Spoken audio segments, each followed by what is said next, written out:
Buenos días nuevamente a todos. Esperamos que hayan podido descansar en estos días, en estas semanitas que tuvimos de pausa, que eran las vacaciones de invierno acá en Argentina. No sé cómo serán el resto de los países que están en receso en este momento o no. Pero bueno, les damos, nuevamente vamos a reiniciar hoy con la sección 6. Ya estamos en el último tramo de lo que son estas sesiones virtuales de la capacitación sobre métodos fenotípicos, pruebas de tamizaje y métodos moleculares aplicados al diagnóstico de la RAM en el marco de una salud. Como ustedes saben, esta es una capacitación que estamos realizando en el marco del proyecto, trabajando juntos para combatir la resistencia de los antimicrobianos. Es un proyecto tripartito, subregional, que cuenta con el financiamiento de la Unión Europea. Si bien este proyecto tiene solo 7 países beneficiarios en la región, dado que es una capacitación virtual, esta primera parte, ustedes saben, lo hemos abierto a todos los países de habla hispana de la región, y también están participando personal de Antimalbrand y del Instituto Nacional de Alimentos Reales. Es un placer tenerlos a todos aquí nuevamente. Les recordamos, por favor, se pueden renombrar indicando primero su país, y que por favor tengan siempre el micrófono apagado, salvo que quieran hacer la pregunta, que en este caso no hay problema de que puedan abrir su micrófono. Bueno, para ponerlos un poquito en contexto rápidamente, con todas las sesiones que estoy compartiendo aquí en la pantalla, ¿cierto? Lo que es el programa de la capacitación. Rápidamente iniciamos con el primer módulo, que fueron las primeras sesiones, donde vimos todo lo que era vigilancia integrada de la RAM, y hoy, 10 de agosto, estamos viendo la última sesión del módulo 2, correspondiente a los métodos fenotípicos y pruebas de tamizaje para el diagnóstico de RAM. Hoy nos van a acompañar Paula Gaghetti, que va a hablar sobre resistencia de impacto clínico en enterococos, y Celeste Lucero, que va a hablar sobre Campylobacter. Así que para no quitarle más tiempo a la presentación de los expertos, le dejo la palabra a Alejandra. Y bueno, nuevamente los espero cuando terminen la presentación. Gracias a todos. Hola, buenos días a todos, espero que estén bien, bienvenidas a esta sección.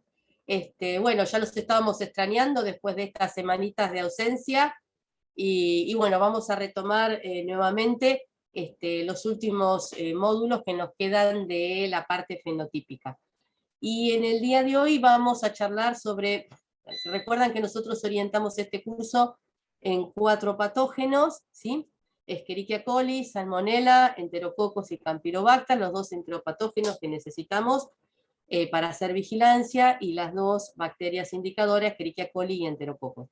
Y hoy nos toca el turno de ver cuáles son los mecanismos de resistencia que podemos encontrar en Enterococos, y también vamos a charlar sobre Campylobacter, ¿sí? Después, la semana que viene, nos queda Salmonella, y vamos a hacer, la semana que viene es súper interesante también, porque vamos a hacer como un resumen de todos los métodos, de todos los mecanismos que vimos en todo este tiempo sobre los 4 patógenos. Así que les sugiero que no se lo pierdan, porque va a estar muy interesante. Es decir, vamos a dar como un cierre a todo lo que es la parte fenotípica con un resumen integral, ¿sí? Fundamentalmente este resumen está orientado a toda la gente que va a hacer posteriormente el práctico, pero seguramente va a ser muy productivo para que lo escuchemos todos. Bueno, entonces empezamos ahora con Paula Gaghetti, que nos va a dar las resistencias de impacto clínico en enterococos. Después seguimos con Celeste, con Campylobacter, y después nos encontramos al final para las preguntas. Les reitero que aquellos que tengan preguntas de otros módulos, simplemente nos escriben a Diego y a mí, nosotros vamos a derivar esas preguntas. No se queden con dudas. La resistencia es un tema arduo, que hay que verlo de a poco y hay que reiterarlo, ¿sí? Entonces es muy probable que algunas cosas le hayan quedado pendientes, y no tenemos ningún problema en responder todas las dudas, así que siéntanse libres de escribirnos. y nosotros derivaremos las preguntas, las contestaremos nosotros o derivaremos a los profesores para que contesten sus preguntas. Así que tranquilos con respecto a eso. Bueno, entonces, Paula, te doy la bienvenida. Ya está compartiendo la pantalla, así que puedes empezar cuando te parezca. Bueno, buenos días a todos. Muchas gracias por la invitación a participar de este curso. Y bueno, entonces voy a apagar el video para tener mejor señal. Y bueno, empezamos entonces con resistencias de impacto clínico y epidemiología de enterococos. Los enterococos son patógenos hospitalarios de gran importancia. Son bacterias gram positivas ubicuas, es decir, que crecen en diferentes medios, que pueden ser aisladas de distintos medios, que son comensales del tracto gastrointestinal, tanto de animales como de humanos, portan muchos factores de virulencia y tienen la capacidad de volverse resistentes a prácticamente todos los antibióticos de uso clínico. Esto se debe a que tienen una resistencia intrínseca o natural bastante variada, y a la facilidad que tienen para adquirir determinantes de resistencia a distintos antibióticos. Entonces, a nivel humano, en el hospital pueden causar infecciones graves, como infección del tracto urinario, intraabdominal, ginecológica, bacteriemia, sepsis. En Estados Unidos es la cuarta causa de sepsis y en Europa el quinto agente etiológico.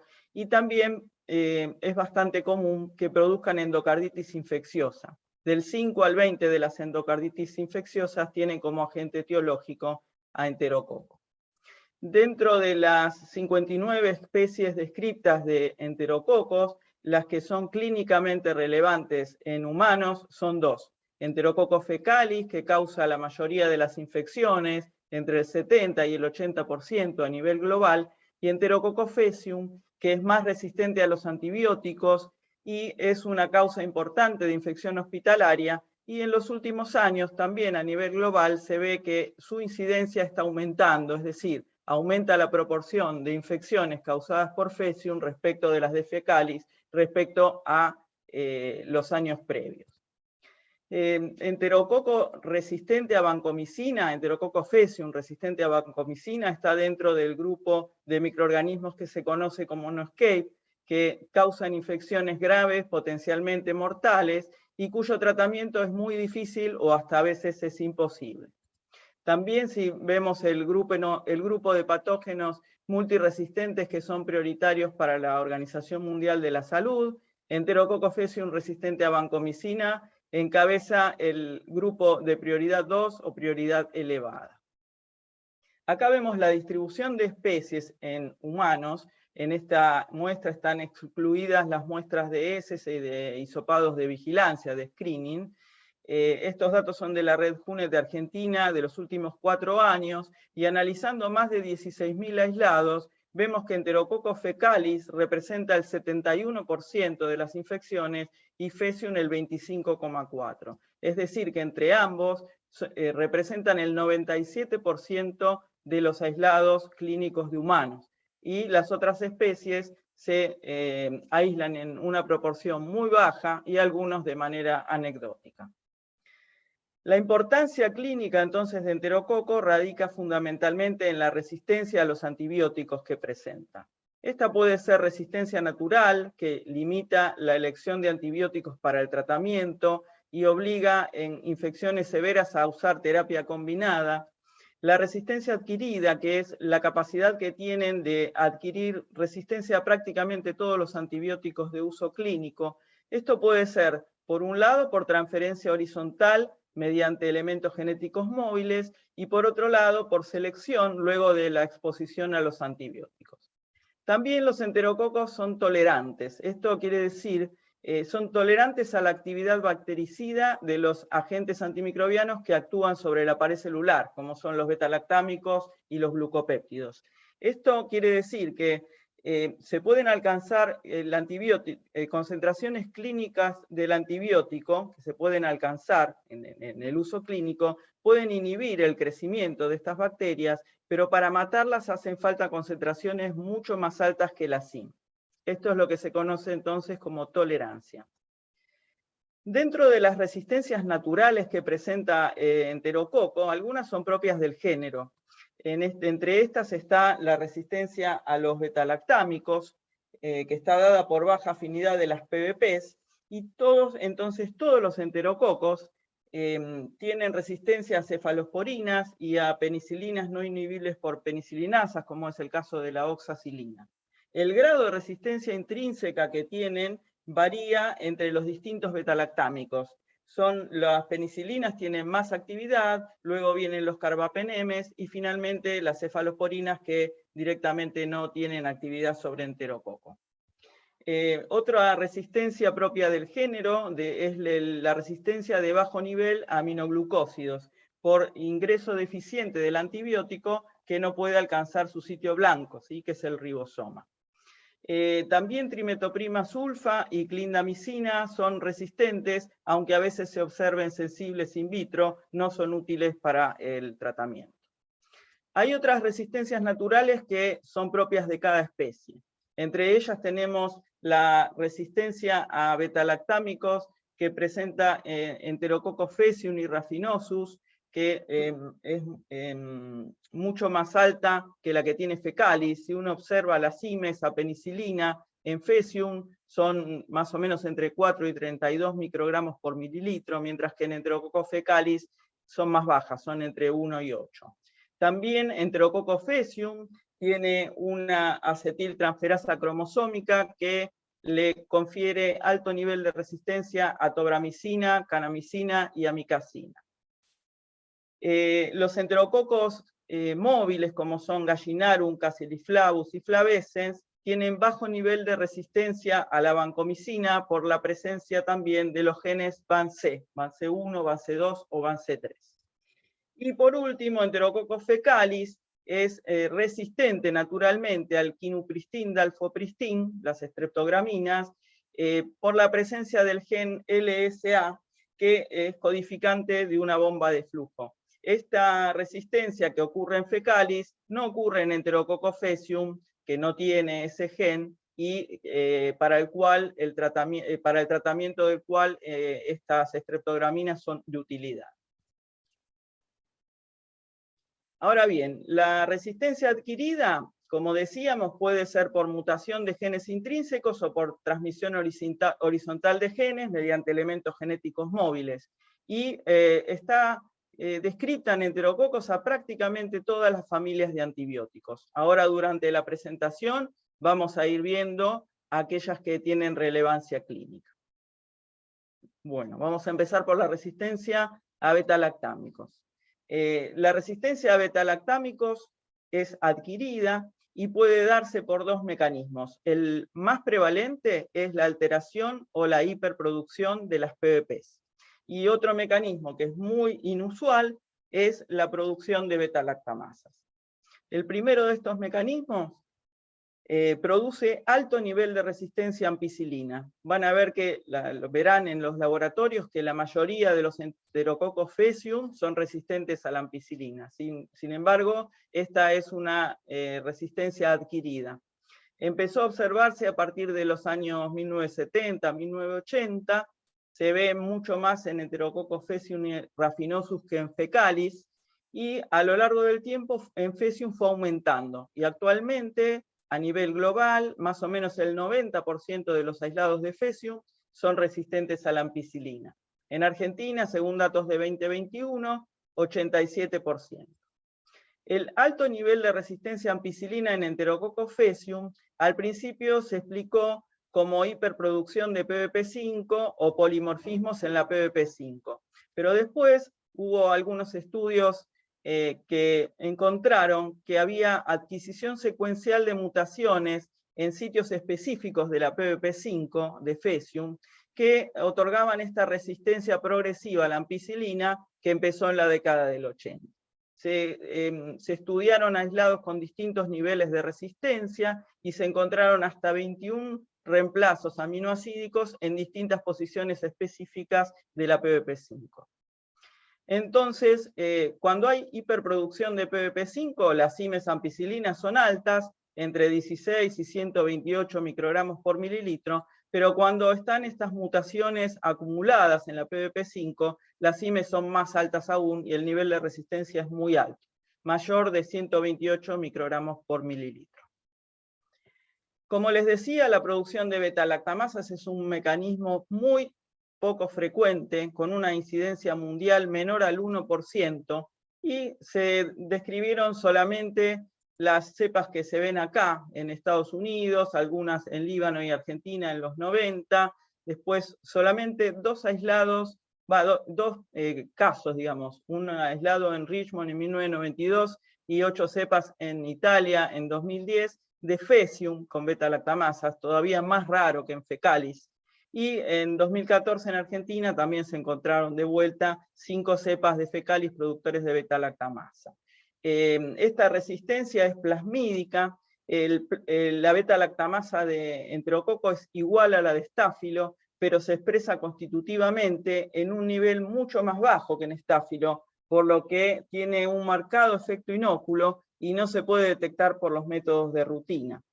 Siempre está asociada a resistencia de alto nivel a gentamicina, porque en el mismo plásmido que está el gen de la beta-lactamasa, también está el que codifica la enzima bifuncional de resistencia a aminoglucósidos, que vamos a ver en un ratito.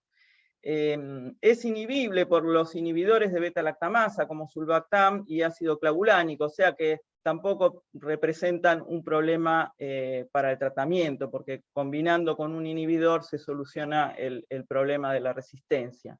Se pueden detectar fácilmente probando el disco de ampicilina y ampisulva, y siempre se observa, siempre que estuvo presente la beta-lactamasa, se observa una diferencia en los halos mayor a 4 milímetros. También se detectan con nitrocefin, pero como es tan baja su incidencia, la verdad es que no se recomienda probar. Entonces, para redondear los fenotipos distintos de resistencia a beta-lactámicos que podemos encontrar, en el Enterococo fecalis de tipo salvaje sería sensible a los beta-lactámicos. El Enterococo fecalis beta-lactamasa positiva, esos pocos que hay descritos en el mundo, presenta muy bajo nivel de resistencia a los beta-lactámicos, la cual, por supuesto, se elimina al combinar con un inhibidor de la beta-lactamasa. El Enterococo faecium de fenotipo salvaje presenta esta baja resistencia a beta-lactámicos y por la falta de afinidad de las PBPs, y esto no cambia combinando con un inhibidor. Y el Enterococo faecium con alteración de las PBPs sí tiene alto nivel de resistencia a los beta-lactámicos, la cual tampoco revierte combinando con un inhibidor, porque el mecanismo no es el de beta-lactamasa.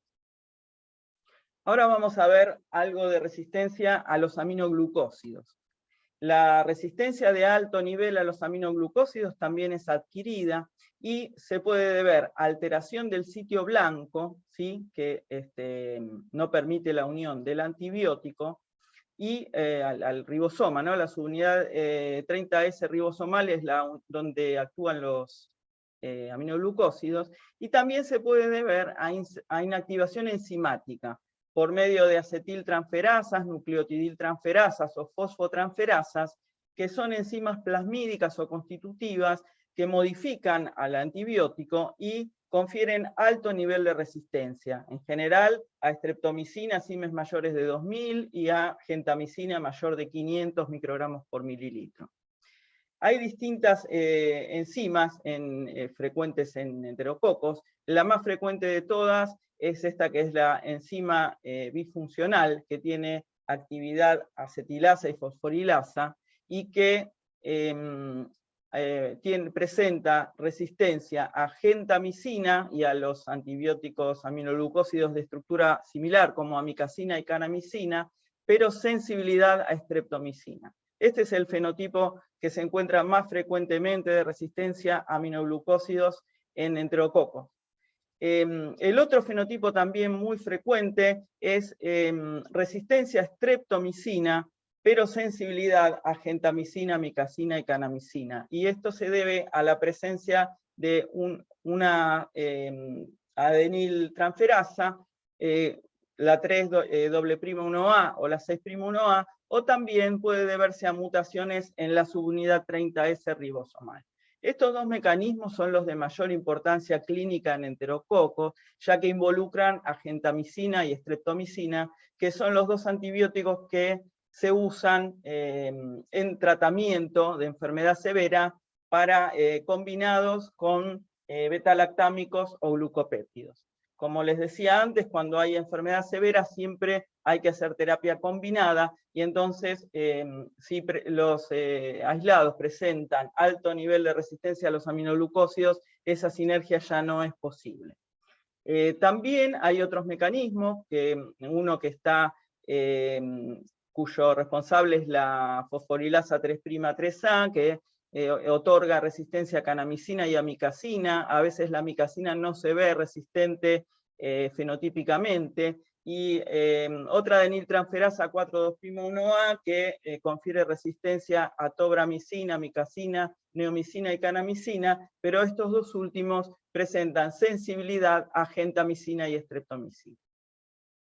¿Cómo se detecta este nivel de resistencia a los aminoglucósidos alto? Con los discos de alta carga. Estos discos se prueban en el antibiograma, estrepto de 300 microgramos o genta de 120 microgramos, y tienen punto de corte en CLSI. Si dan halo de 6 milímetros, se trata de alto nivel de resistencia. Si el halo es mayor o igual a 10 milímetros, no hay alto nivel de resistencia y serían aptos para sinergia. Y si el halo es intermedio, entre 7 y 9 milímetros, hay que confirmar por sí. Como les decía, el alto nivel de resistencia predice la falta de sinergia con betalactámicos o glucopéptidos. Vamos a pasar ahora a la resistencia a glucopéptidos. Allá por los años 1950, había la mitad más o menos de los estafilococos ya eran resistentes a penicilina, entonces los laboratorios estaban abocados a conseguir un antibiótico para estafilococos, y en una muestra de suelo de la isla de Borneo aislaron un Streptomyces orientalis, cuyo producto era, tenía actividad antiestafilocócica. Esto en principio lo llamaban barro del Mississippi porque tenía un aspecto muy, muy feo, y bueno, eso resultó ser la vancomicina, que en principio por unos cuantos años no se usó porque tenía mucha toxicidad a nivel renal y a nivel del oído, pero en los años 80, cuando ya se diseminaron globalmente los estafilococos multiresistentes, se mejoró la molécula y se empezó a usar porque, bueno, no había muchas alternativas.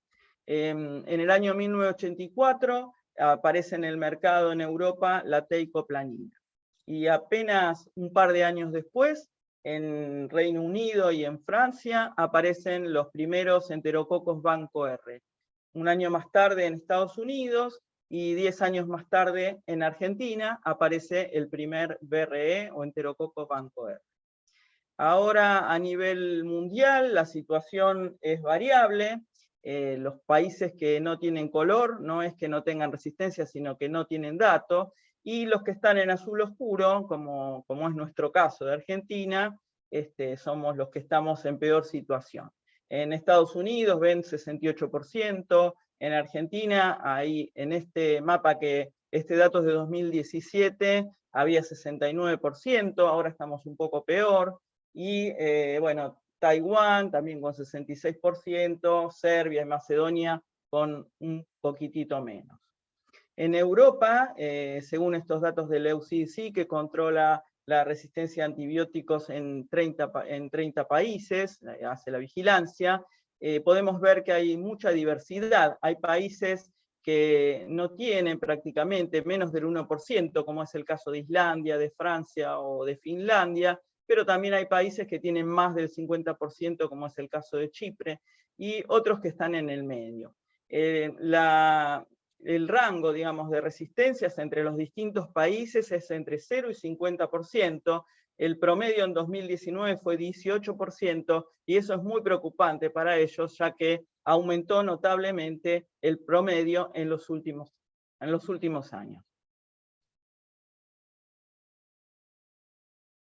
Bueno, el mecanismo de acción de los glucopéptidos, para recordar, ocurre en 3 pasos. A nivel del citoplasma se unen residuos de D-alanina por medio de una ligasa para formar dipéptidos. Estos dipéptidos se unen al N-acetilmuramiltripéptido para formar los pentapéptidos. Estos, por medio de un lípido transportador, atraviesan la membrana citoplasmática y se unen al péptido glicano en crecimiento, que es el principal componente de la pared celular de los gram positivos, y es lo que le otorga la rigidez a las bacterias. El terminal de alanina del péptido glicano es el sitio de unión de los glucopéptidos. Ahora bien, cuando un aislado es resistente, por un lado, tenemos una enzima que se llama BANH, que es una deshidrogenasa que transforma el piruvato que está disponible en el medio en lactato. Este D-lactato se une a la D-alanina para formar lo que se llaman depsipéptidos, por medio de una ligasa que se llama BANA. Estos se llaman depsipéptidos en vez de dipéptidos porque tienen un residuo de D-alanina y otro distinto, que es de D-lactato, o en otros casos es de D-serina. Entonces estos depsipéptidos se unen al N-acetilmuramiltripéptido para formar los pentadepsipéptidos, que atraviesan la membrana citoplasmática y se unen al péptido glicano en crecimiento, esto por las reacciones de transglicosilación y transpeptidación. Como el terminal no es de ala, sino que es de ala de lactato, el glucopéptido se une con muchísima menos afinidad, con 1000 veces menos afinidad que si fuera de ala. Al mismo tiempo que ocurre esto, también funciona la ruta metabólica normal, donde residuos de D-alanina se unen para formar los dipéptidos, estos se unen al tripéptido para formar los pentapéptidos, y se forma el péptido glicano normal con los terminales de ala, donde sí se puede unir la vancomicina. Pero entonces hay un mecanismo regulatorio con una dipeptidasa que se llama VANX, que rompe los dipéptidos normales de alanina, y a los que escapan a la acción de esta enzima, viene otra que es una carboxipeptidasa que se llama VANI, y rompe el D-alanina terminal del pentapéptido, tratando de evitar que se formen los pentapéptidos normales, ¿sí? Y que siga creciendo la pared celular. Entonces, este mecanismo de resistencia a glucopéptidos actúa a 2 niveles distintos. Por un lado, por la producción de pentapéptidos alterados, que tengan terminales de ala de lactato o de ala de serina en lugar de ala. Los que tienen de ala de lactato tienen afinidad 1000 veces menor que de ala para unir a la vancomicina, mientras que los que tienen de serina, esta afinidad es 7 veces menor. Por eso van a ver que hay una diversidad de fenotipos de resistencia a glucopéptidos. Por otro lado, está la regulación, lo que les decía recién, en una segunda instancia, de eliminación de los precursores de alta afinidad que se produjeron normalmente. Entonces, para producir todo este mecanismo tan complejo, existe lo que se llaman clúster de genes o grupos de genes. Este es el que se conoce como el operón BANA, que tiene 7 genes relacionados al mecanismo de resistencia a glucopéptidos. Dentro de ellos están los genes esenciales que veíamos recién, el BANA, el BANX y el BANH. También está algún gen accesorio como el BANI, que es este que interviene después en la segunda etapa de regulación. El gen BANZ está relacionado a la resistencia de bajo nivel a teicoplanina, y están los genes regulatorios, como el BANR y el BANS, que regulan toda la expresión de estos otros genes, porque codifican a un sistema regulador de 2 componentes. El operón BANA en general se disemina mediante el transposón 1546, que es el elemento más frecuente de diseminación de esta resistencia, si bien hay otros descriptos. Y para cada uno de los otros genotipos de resistencia descriptos, hay grupos de genes u operones cuyos genes tienen bastante homología entre sí. Entonces, lo que llamamos el alfabeto VAN ya tiene 9 letras y va a dar lugar a 9 fenotipos diferentes de resistencia a glucopéptidos que varían en el nivel de resistencia a vancomicina y a taicoplanina que presentan.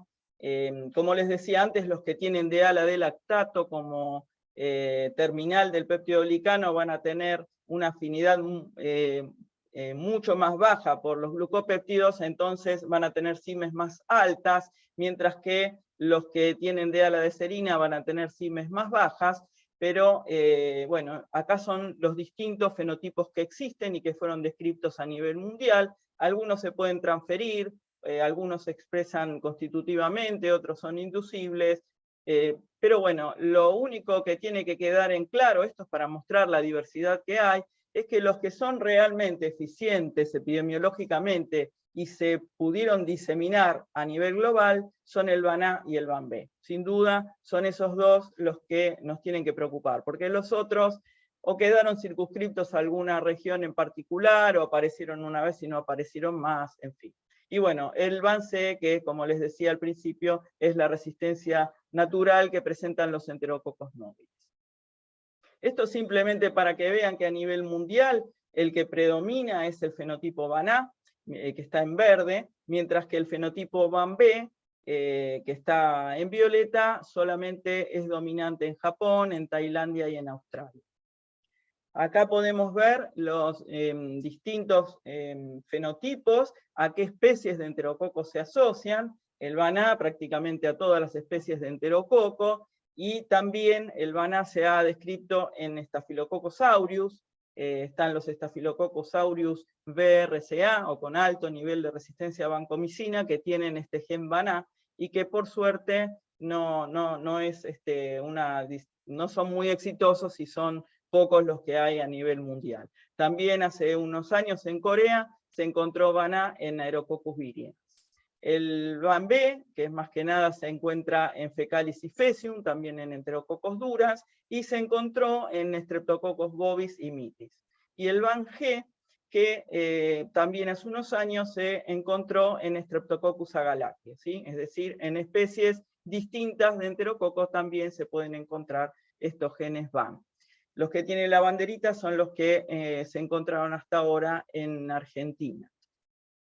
Para caracterizar esta resistencia a glucopéptidos, los métodos fenotípicos son suficientes, y puede ser difusión, SIM, test, agar screening o métodos automatizados. Cualquiera de ellos puede detectar perfectamente el VAN-A y el VAN-B. En caso de tener alguna duda sobre que necesite confirmación o algún fenotipo raro, habrá que hacer pruebas moleculares como PCR o hibridación con los genes específicos, pero en general los métodos fenotípicos son suficientes. El CLCI recomienda incubar 24 horas completas cuando uno prueba el disco de vancomicina y leer con luz transmitida, es decir, ver si hay colonias o pátinas dentro del ano. Igual después todo lo que es de antibiograma de enterococo lo van a ver en otra clase, así que simplemente comentarles ese detalle. En cuanto a la resistencia al Inesolid, el Inesolid es una droga muy importante para enterococos porque fue aprobada para su uso en enterococos banco R, que no, a veces cuando son multiresistentes son muy pocas las opciones de tratamiento. Es una oxazolidinona que inhibe la síntesis de proteína porque se une a la subunidad 50S del ribosoma e inhibe la elongación de la cadena polipeptídica. Es bacteriostático, es activo tanto contra Faecium como Fecalis, y se usa para tratar neumonía hospitalaria y de la comunidad, para infección complicada de piel y partes blandas, incluidas las infecciones causadas por enterococos banco R. También se sugirió para tratar endocarditis infecciosa por enterococos multiresistentes, aunque no hay demasiada evidencia. Y se describió también que en tratamientos prolongados puede haber efectos adversos. Así que la recomendación es usarla cuando no hay otras opciones o combinada con otras drogas. La resistencia al Inesolid es baja, a nivel mundial es menor del 1%. y se puede deber a distintas causas. Una es la alteración en los sitios de unión, las mutaciones en el 23S del RNA ribosomal. Hay una que es muy característica, aunque hay descriptas otras, donde hay un cambio de una glicina por una treonina en una posición específica, y también están descritas las proteínas ribosomales L3, mutaciones en proteínas ribosomales L3 y L4. También hace unos pocos años empezó a observarse la resistencia transferible al inesolid, lo cual es mucho más preocupante, y esta está dada, hasta el momento hay descritos 5 genes. Uno es el gen CFR, que codifica una metiltransferasa, que modifica el residuo de adenina 2503 en el dominio 5 del 23S RNA ribosomal, y que confiere un fenotipo característico de resistencia que se llama, tiene un nombre de acuerdo a las drogas que afecta, que son fenicoles, lincosamidas, oxazolidinonas, pleuromutilinas y streptogramina A. O sea, da resistencia a todos esos antibióticos a la vez. También se describieron otras 2 variantes del CFR, que son CFRB y CFRD. Otro de los genes que apareció también hace unos años es el gen OPTRA, que codificante de una proteína transportadora de tipo ATP binding cassette, que es ABCF, que confiere resistencia a oxazolidinonas y a fenicoles por protección ribosomal. Y el otro gen que se ha descrito se llama POX-A, y también codifica una proteína transportadora de tipo ABCF, que en este caso confiere resistencia a oxazolidinonas, fenicoles y tetraciclina. Ahora bien, estos genes están localizados en plásmidos que tienen también otros genes de resistencia a otros antibióticos. Entonces, si bien el linezolid no se usa globalmente, estos otros antibióticos ejercen presión selectiva para que se diseminen estos plásmidos. Por eso, esta resistencia transferible es la que es más preocupante. Bueno, para que vean simplemente algún dato de la vigilancia de resistencia, para ver cómo varió en los últimos años, si vemos los datos de Enterococcus fecalis, de la Red PUNET de Argentina de los últimos 12 años, podemos ver que, como les decía al comienzo, muy poco resistencia a ampicilina, solamente 1,5%, eso se mantiene a través del tiempo. La resistencia de glucopéptidos también es baja, 4,6% en el 2021, y respecto a los aminoglucósidos, se observó a lo largo de los años una tendencia a la disminución de la resistencia a streptomicina y aumento de la resistencia a gentamicina de alto nivel.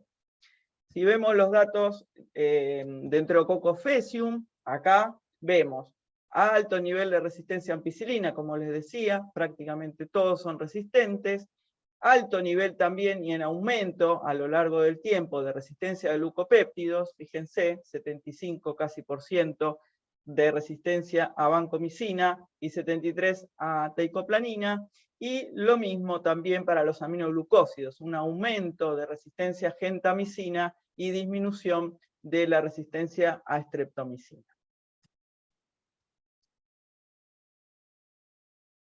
Y para terminar, vamos a ver un poquito de epidemiología molecular, algunos conceptos simplemente. La epidemiología molecular de los enterococos banco R tiene un origen distinto en América y en Europa. En América el origen es hospitalario por el uso de antibióticos, de vancomicinas, cefalosporinas de tercera y antianaerobios a nivel del hospital, mientras que en Europa se originó en la comunidad por el uso de avoparcina, que era un promotor de crecimiento de animales de granja, que a partir de 1997 se prohibió.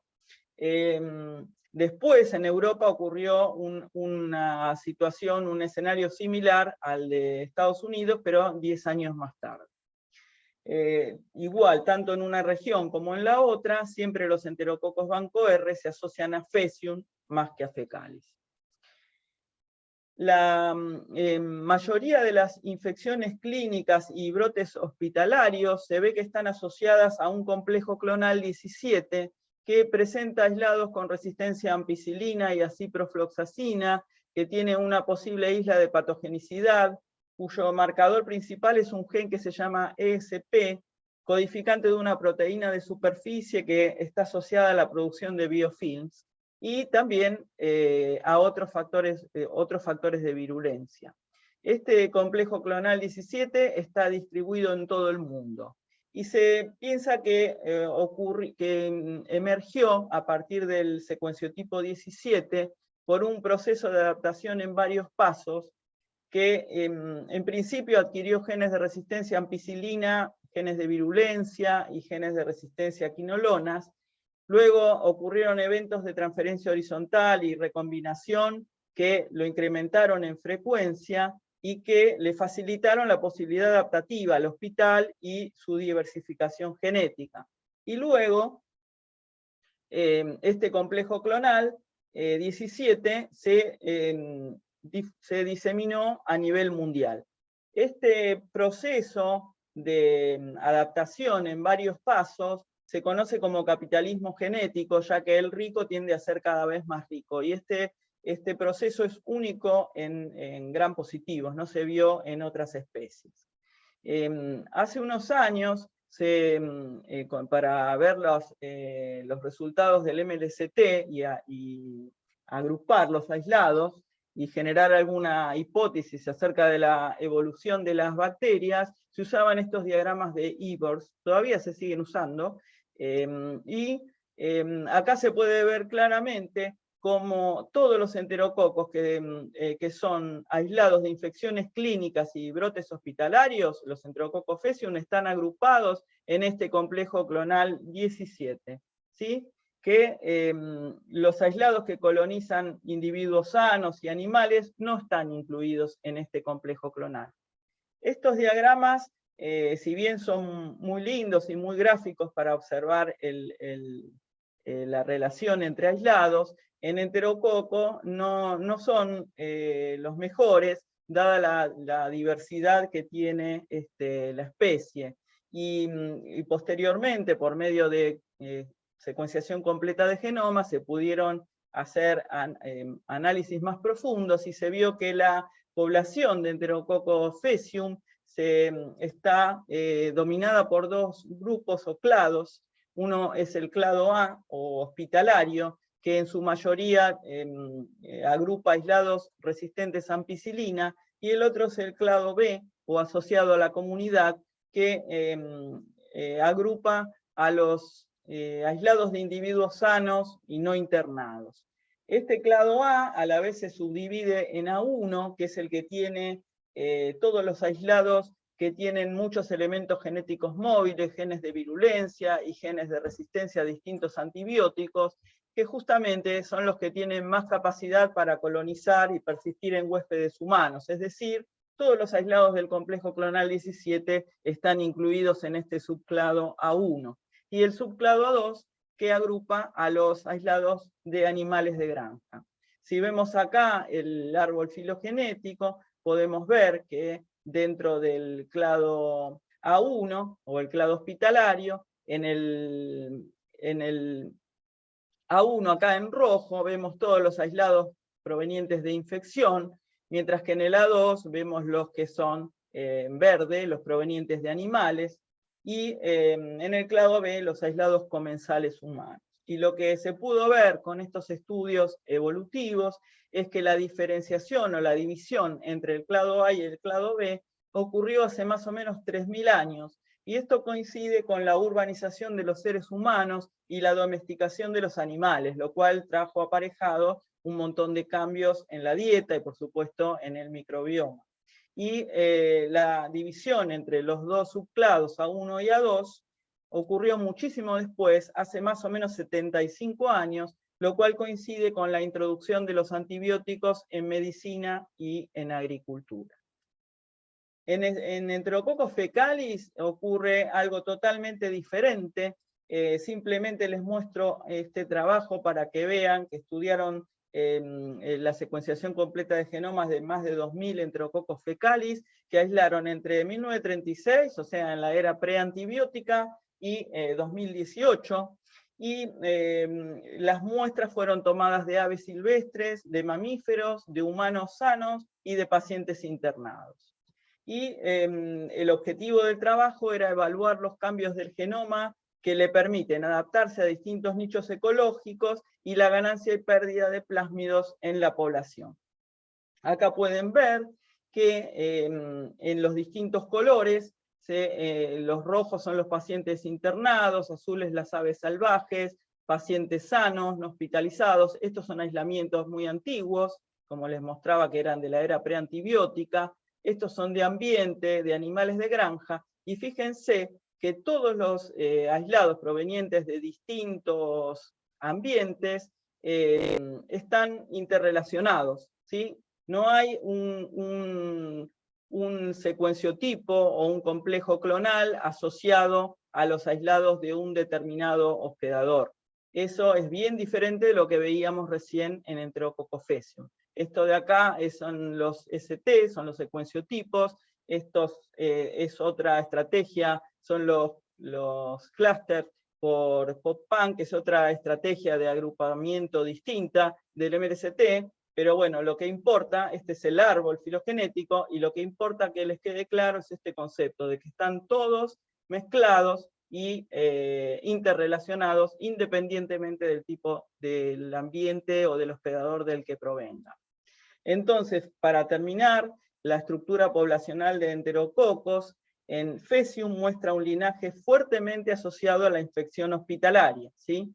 Con subpoblaciones específicas para cada huésped, con genomas de mayor tamaño en los aislados hospitalarios, esto que les mostraba del complejo clonal 17, que tienen un montón de genes de virulencia y de resistencia a los distintos antibióticos, hace que el tamaño del genoma sea más grande, y por lo que se dice que ecológicamente el Enterococcus faecium es especialista, a diferencia de los aislados hospitalarios de Fecalis, que no se asocian a un determinado linaje.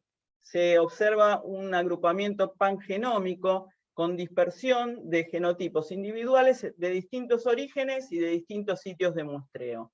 También todos estos aislados presentan tamaños de genoma estables en las distintas fuentes y los años de aislamiento. No se ve lo que se ve en Fecium, perdón. Y entonces se dice que Enterococcus fecalis ecológicamente es generalista. Esta diferencia es bastante importante y es lo que marca, digamos, la estructura poblacional de Enterococcus faecium y Enterococcus fecalis. Bueno, creo que con esto terminé. Muchas gracias y bueno, quedo a disposición para las preguntas. Muchísimas gracias, Paula. Excelente presentación, súper clara. Y las preguntas, si les parece, las dejamos para el final. Entonces vamos a dar paso a Celeste. Pauli, si querés dejar de compartir. Sí, ahí está. Perfecto, gracias. Y Cele, si podés subir la presentación y podés empezar cuando estés disponible. Ahí empiezo a compartir.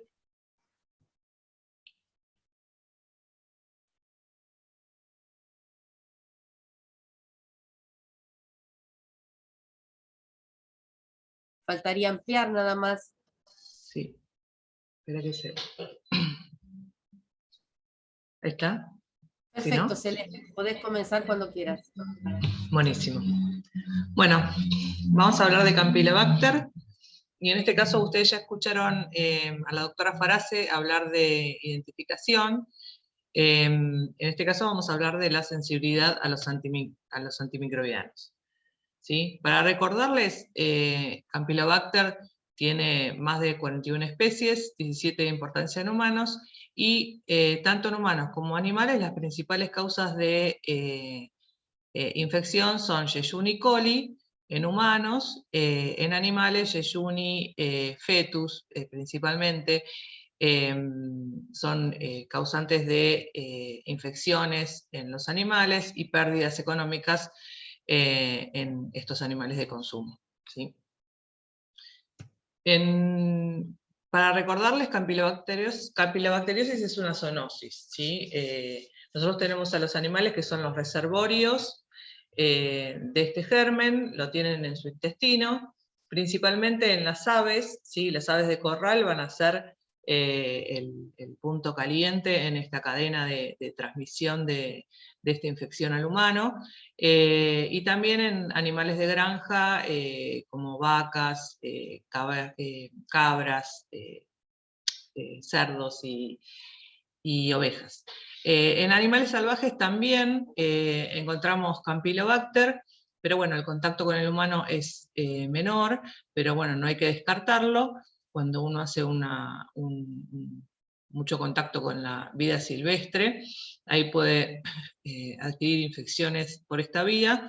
Y bueno, otra vía que también es importante son las mascotas, también como reservorios de Campylobacter, y que se lo pueden pasar a sus dueños. La vía de infección es a través de carnes mal cocidas, ¿sí? Estos dan en general los casos aislados. La principal carne es la carne de aves de corral, ¿sí? Pero también en otro tipo de carne, de cerdo, ganado, bovino. La leche no pasteurizada también es un vehículo de infección para pasarle al humano la infección por Campylobacter, y también tenemos brotes por aguas o alimentos contaminados por excretas de animales infectados. Y como dije antes, el contacto con las mascotas. Brevemente, el cuadro que da en humanos es una diarrea, en general es autolimitada, pero también puede haber complicaciones extraintestinales, y son frecuentes en Campylobacter las complicaciones postinfecciosas, siendo el Guillain-Barré y el síndrome de intestino irritable las que están más asociadas a Campylobacter y causan cuadros desde moderados a severos. En animales, a diferencia del humano, el Campylobacter es un colonizante del intestino y raramente causa infección, ¿sí? Pero puede causar gastroenteritis u otro tipo de infecciones. Las que más preocupan a la industria de producción de alimentos son las que afectan a la producción. Por ejemplo, el Campylobacter fetus es un clásico causante de abortos en ovejas, forma de brotes, o en casos aislados en vacas y cabras, aunque Campylobacter jejuni también está apareciendo como causante de infertilidad y aborto en estos animales. Se pueden prevenir por vacunación y tratamiento con tetraciclinas o aminoglucosas, o macrólidos, ¿sí? Otro tipo de enfermedad que afecta al ganado es la campylobacteriosis genital bovina, en este caso producida por Campylobacter fetus, subespecie veneralis. Y bueno, el toro es el portador del Campylobacter y por transmisión venérea se lo pasa a la vaca y puede producir infertilidad y aparte muerte temprana de embriones. También se puede prevenir por vacunación, perdón, y por tratamiento de animales infectados está cuestionado, pero en general se remueve al toro que es portador. Y en gallinas lo que afectan principalmente son el Campylobacter hepaticus, que da necrosis hepática focal. Y en los animales de compañía también, generalmente son portadores, pero puede haber diarreas por Campylobacter upsaliensis y jejuni. Entonces, volviendo a los cuadros en humano, el tratamiento de elección es la rehidratación oral, pero en algunos casos vamos a necesitar administrar antibióticos, por ejemplo, las infecciones que no resuelven dentro de los 7 días, si la infección se vuelve más severa o complicada, si se vuelve sistémica. En caso de pacientes que vivan en instituciones cerradas o lugares con alto riesgo de diseminación, en el embarazo o en pacientes inmunocomprometidos o enfermedades preexponentes. En estos casos tenemos que pensar en administrar antibióticos. ¿Y cuáles son esos antibióticos? Bueno, hasta hace unos años ciprofloxacina era el antibiótico de elección. Aparte, es activa ciprofloxacina contra el resto de los enteropatógenos, entonces servía tanto para tratar los cuadros de gastroenteritis por Campylobacter como las diarreas de viajero que no se sabía la etiología, donde podía haber salmonella, shigella, ¿sí? Pero bueno, el aumento de resistencia en Campylobacter a este antibiótico hace que no se pueda usar como primera elección. Si obviamente uno hace el antibiograma y da sensible, se puede usar, pero no se puede usar como un tratamiento, ahí no me sale la palabra. Bueno, no me sale. Como sin tener el antibiograma, ¿sí? Me anublé. Entonces, el antibiótico de primera elección son los macrólidos, ¿sí? Que la resistencia permanece baja en todo el mundo, y la diferencia entre usar eritromicina o acitromicina es que eritromicina sirve solo para Campylobacter, no es activo frente a otros enteropatógenos, y acitromicina sí sirve para tanto Salmonella, Salmonella, Shigella y Campylobacter, ¿sí? Otras opciones de tratamiento pueden ser las tetraciclinas, cloranfenicol, nitrofurantoína y fosfomicina, que tienen resistencias variables, sobre todo tetraciclina, que está bastante extendida la resistencia a nivel mundial, o sea que hay que testearla antes de darla, y cloranfenicol es más baja, y nitrofurantoína y fosfomicina prácticamente no hay resistencia en Campylobacter. Si llegamos a tener un cuadro de infección sistémica, entonces tenemos que recurrir a otros antibióticos como la gentamicina, el imipenem o amoxiclavulánico, que frente a estas drogas realmente no hay resistencia prácticamente, salvo algunas emergencias de resistencia a aminoglucósidos. Y amoxicilina clavulánico, que está viendo sobre todo en la zona de Asia.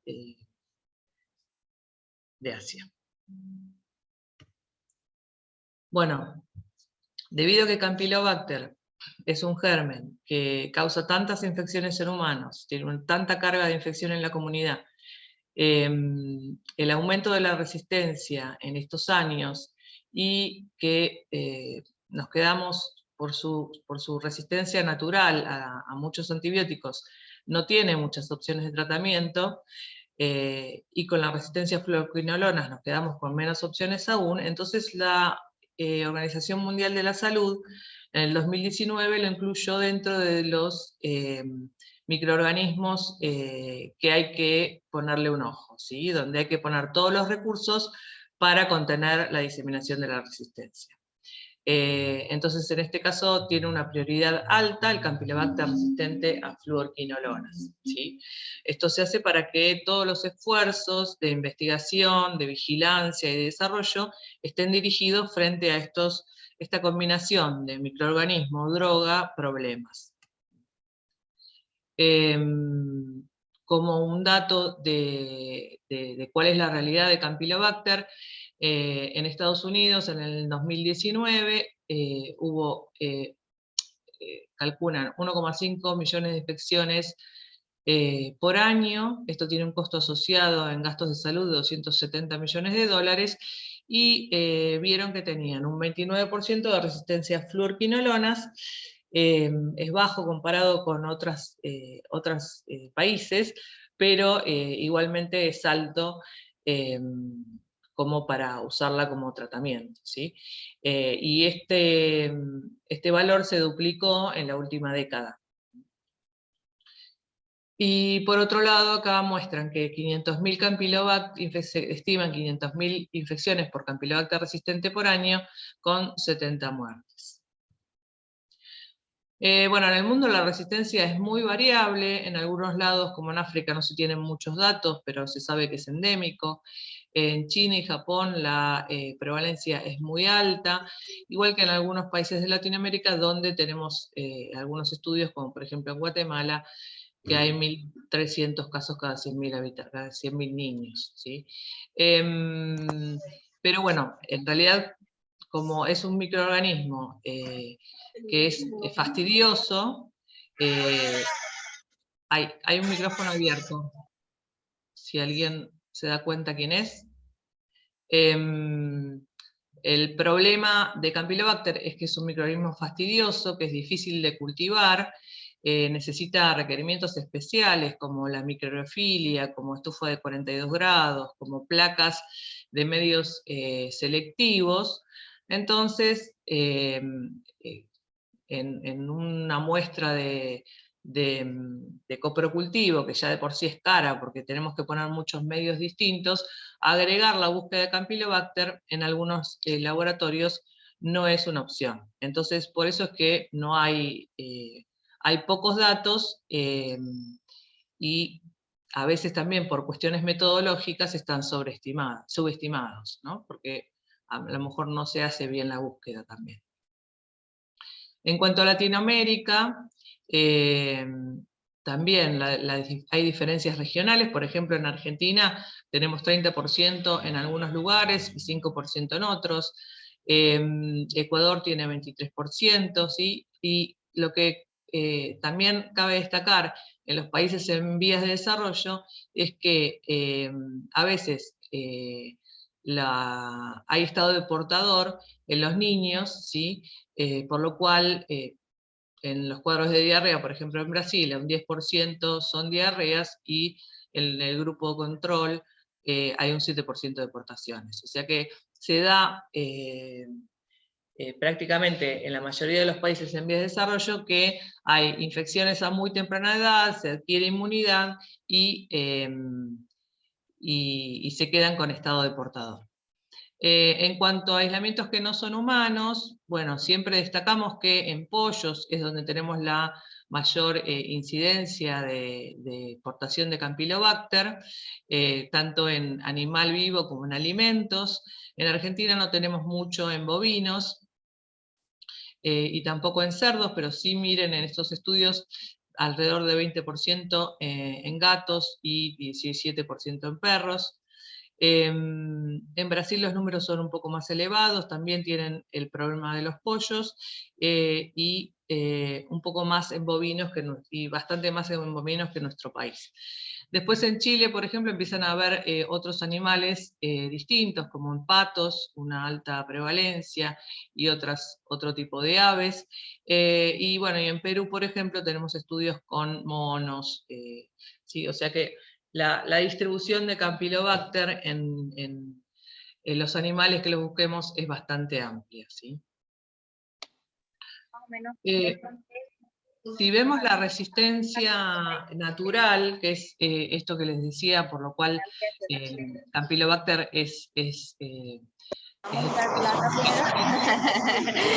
Claro. a ver si se pueden fijar. Ahí está, gracias. Por las cuales nos preocupa Campylobacter por la resistencia antibiótica, en parte es porque tienen una resistencia natural intrínseca, ¿sí? Que es bastante mayor que en otras bacilos gram-negativos, ¿sí? Por ejemplo, Campylobacter jejuni y coli son resistentes a los betalactámicos, trimetoprim, rifampicina, streptograminas, polimixina y vancomicina, ¿sí? Y en el caso del ARI, fetus y intestinalis, son resistentes a nalidíxico, resistentes naturales, aunque sensibles a ciprofloxacina. Esta resistencia a nalidíxico hace un tiempo se usaba como un marcador de tipificación, ¿sí? Si es resistente a nalidíxico y sensible a cipro, seguramente estaban dentro de estas tres especies.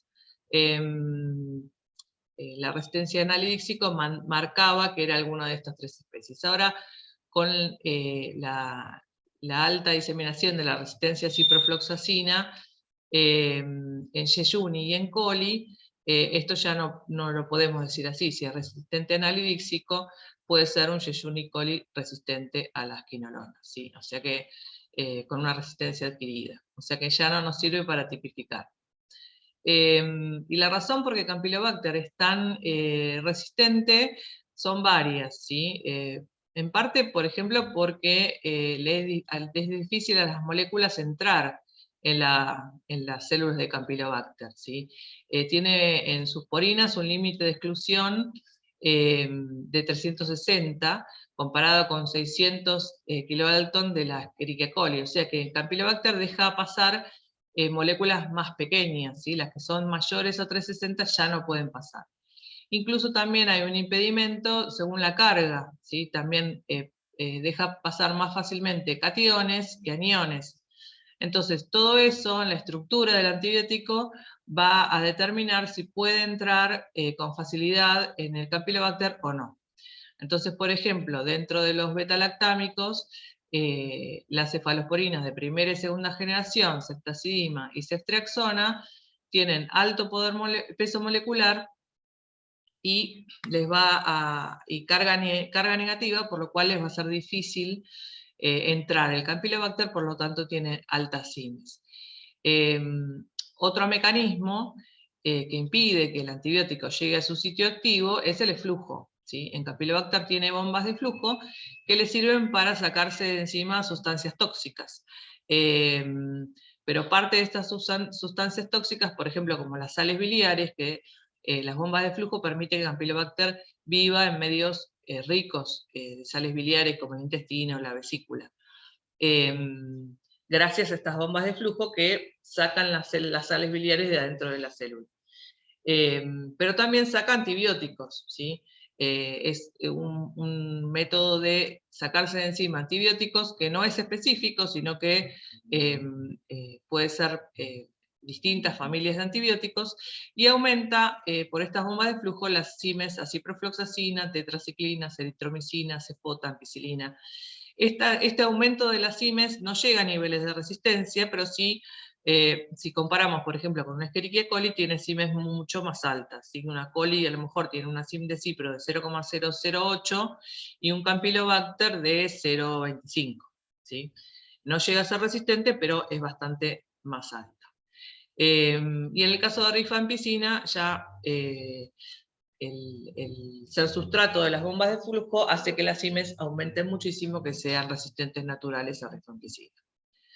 Después también hay afinidad reducida por las PDPs, por lo cual también las penicilinas y las cefalosporinas de primera y segunda generación tienen baja unión por estas proteínas que son las encargadas de la síntesis de pared. Entonces, como tienen baja unión por estas proteínas, no pueden inhibir la síntesis de pared, por lo tanto, no hay muerte del Campylobacter, no son activas frente al Campylobacter.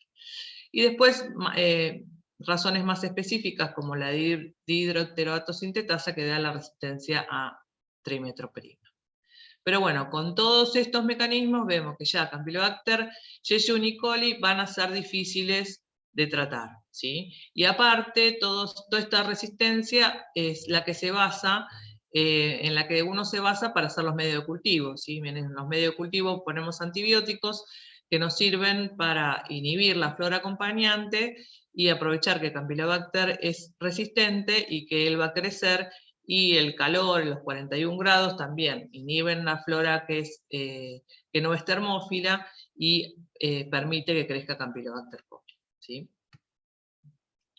Bueno, en cuanto a la resistencia adquirida, en el caso de los macrólidos, ¿sí? Y ya dijimos que estas son las drogas de primera elección para el tratamiento de infecciones severas en humanos, y aparte se utilizan como promotores de crecimiento en animales y como drogas terapéuticas también, ¿sí? Para ejemplo, de esta familia tenemos la eritromicina y acitromicina, que son los que se usan principalmente en humanos, y también tilosina, espiramicina, tilmicosina, roxitromicina, que están más extendidos en el uso en animales. Por ejemplo, tilosina como promotor de crecimiento en cerdos y espiramicina como promotor de crecimiento en aves. El mecanismo de acción de los macrólidos es la unión a la subunidad 50S del ribosoma, ¿sí? Específicamente al dominio 5 de la subunidad R23S del RNA ribosomal. Allí lo que hace es unirse el antibiótico en el sitio P, ¿sí? E impide la translocación del peptidil-tRNA. Entonces, el péptido, la síntesis de la proteína se interrumpe, y esos ribosomas dejan de funcionar. Entonces, ahí hay inhibición de la síntesis de proteínas y muerte bacteriana. En el caso de la resistencia a estas drogas, tenemos varios mecanismos, ¿sí?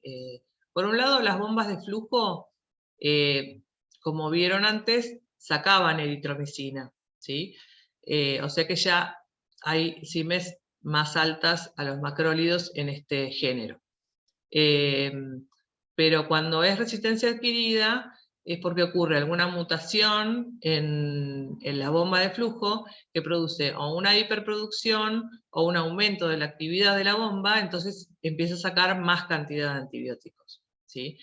En este caso la resistencia es totalmente cruzada a todos los macrólidos y licosamidas, perdón, pero da bajos niveles de resistencia, debido a que la actividad de las bombas de flujo tampoco puede ser, o no se pueden hiperproducir como para que haya tantas bombas de flujo en la membrana, porque bueno, la membrana se vuelve poco maleable, y la bacteria no lo puede manejar, y tampoco puede hiperproducir tanto que empiece a sacar cosas de adentro de la célula que le sirvan a Campylobacter. Entonces hay cierto nivel de hiperproducción o de aumento de actividad de la bomba de flujo.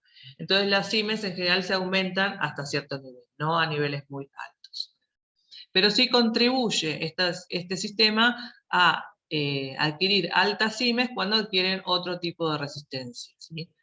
El otro tipo de resistencia que puede haber en Campylobacter a macrólidos es alteración del sitio blanco, ¿sí? Da altas CIMES, ¿sí? Mayores a 124, y puede ser, en general, lo más importante es por mutaciones puntuales en el sitio de unión del macrólido al ribosoma, ¿sí?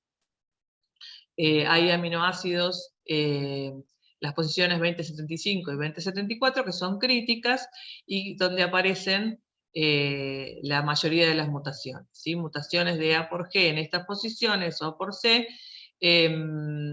generan que el macrólido no se pueda unir. También mutaciones en las proteínas ribosomales, L4 y L22, pueden generar este tipo de resistencia. En los últimos años se detectó la aparición de un nuevo mecanismo de resistencia en Campylobacter, que ya está difundido tanto en cocos como en bacilos negativos, que es la resistencia a través del gen ERMB, ¿sí? Este gen codifica para una metilasa y lo que hace es modificar este mismo sitio activo, pero con una metilación. Entonces también el sitio se vuelve, donde el macrólido no se puede ubicar en ese sitio, por lo tanto pierde actividad. Lo preocupante de este mecanismo de resistencia es que es transferible en forma horizontal, ¿sí? Hasta ahora las mutaciones puntuales que se producen, que dan altos niveles de SIM, por mutaciones en el RNA ribosomal, se transfieren solamente a las células hijas del Campylobacter que mutó a sus progenies, ¿sí? Pero este tipo de gen, que puede ser insertarse en el cromosoma o puede estar en plásmidos, es que se transmiten no solo a sus células hijas, sino que a las células vecinas. Entonces la diseminación, cuando está implicada una transferencia horizontal, es más poderosa y más peligrosa, ¿sí? Y es más difícil de contener. Entonces, por eso, cuando hay una transferencia horizontal, ahí siempre nos tenemos que preocupar porque puede aumentar la resistencia de forma más rápida. Y otra cosa que también es preocupante en este tipo de gen es que está asociado a islas genómicas de multiresistencia, que son lugares en el cromosoma donde es como son puntos calientes donde se pueden insertar genes de resistencia a distintos antibióticos, ¿sí? Entonces, no solo está insertado el LERM-B en esas islas genómicas de multiresistencia, sino que también tienen resistencias, genes de resistencia a tetraciclina, aminoglucósido, fosfomicina. Entonces, cuando todo eso se transfiere a otra célula, a otra Campylobacter, transfiere no solo la resistencia a macrólidos, sino la resistencia al resto de los antibióticos. Entonces, por eso que esta emergencia, si bien no hay tanta cantidad, es preocupante. Y para que se den una idea de más o menos cómo es la resistencia a macrólidos en el mundo, hay desde un 0 a un 11% en Yeyuni, pero en Campylobacter coli hay más, ¿sí? Se puede alcanzar hasta un 70% de resistencia, ¿sí? Tanto en humanos como en animales. Entonces, en general se dice que la resistencia a eritromicina está más asociada a el Campylobacter coli, y como el Campylobacter coli se ve más frecuentemente en cerdos, entonces se dice que está más asociada también quizá la resistencia a eritromicina al modo de uso de antibióticos en cerdos, ¿sí? Si recordamos que la tirosina es un promotor de crecimiento que se usa en cerdos, quizá esa es la razón por la cual haya más resistencia a eritromicina en Campylobacter coli, que viene de cerdos. Y bueno, por ejemplo, acá tenemos en Irlanda del Norte un 11%, en Nigeria 78%, es esta diversidad que vemos en general en forma regional. Y en este gráfico podemos ver la diferencia entre esto en naranjita es eritromicina, en Campylobacter jejuni, que casi no existe, y en Campylobacter coli, que es alrededor de un 10%. Y bueno, ahora es cuando empezamos a echarle la culpa a los veterinarios, ¿sí? No, bueno, hay muchos estudios que hablan de la resistencia a los antibióticos en estas bacterias transmitidas por alimentos, que si bien obviamente nosotros en salud humana usamos antibióticos y pueden generar resistencia, intratratamiento, como Campylobacter, la campylobacteriosis en general, la transmisión persona a persona no es tan alta, siempre se pone el foco de lo que pasa en el animal, ¿sí? El uso de promotores de crecimiento en los animales de consumo es la mejor forma de generar resistencia, ¿sí? Los promotores se usan en concentraciones subóptimas, por lo tanto, en general no matan a las bacterias que tienen alguna mutación. Entonces es la mejor forma de seleccionarla. Entonces, estos animales tratados con los antibióticos, generalmente en concentraciones subóptimas, lo que van a generar es bacterias resistentes a los antibióticos. Y estas bacterias resistentes a los antibióticos pueden ser patógenos para humanos, como el Campylobacter, o pueden ser bacterias comensales, ¿sí? Como la Escherichia coli o como enterococos, por ejemplo, y pasar al humano y formar parte de su flora, o sea, empezar a colonizarlo, y que tener esos genes de resistencia en la flora intestinal, y que pueden llegar a pasarse a otras especies, o pueden generar, en algún estado de inmunocompromiso, pueden generar alguna enfermedad. Y por otro lado, el tema de los residuos de antibióticos, tanto en alimentos como en el ambiente, que lo que generan es la persistencia de la presión de selección, y que favorecen la persistencia de la supervivencia de las bacterias con mecanismos de resistencia.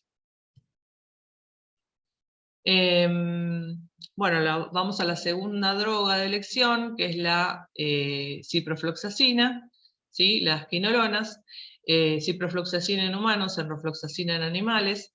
Y también se usa para tratar infecciones severas, pero también se usa como promotor de crecimiento en animales.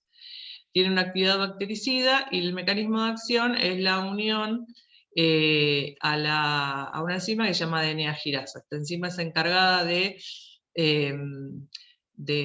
desenrollar el DNA y así que se produzca la replicación de la bacteria.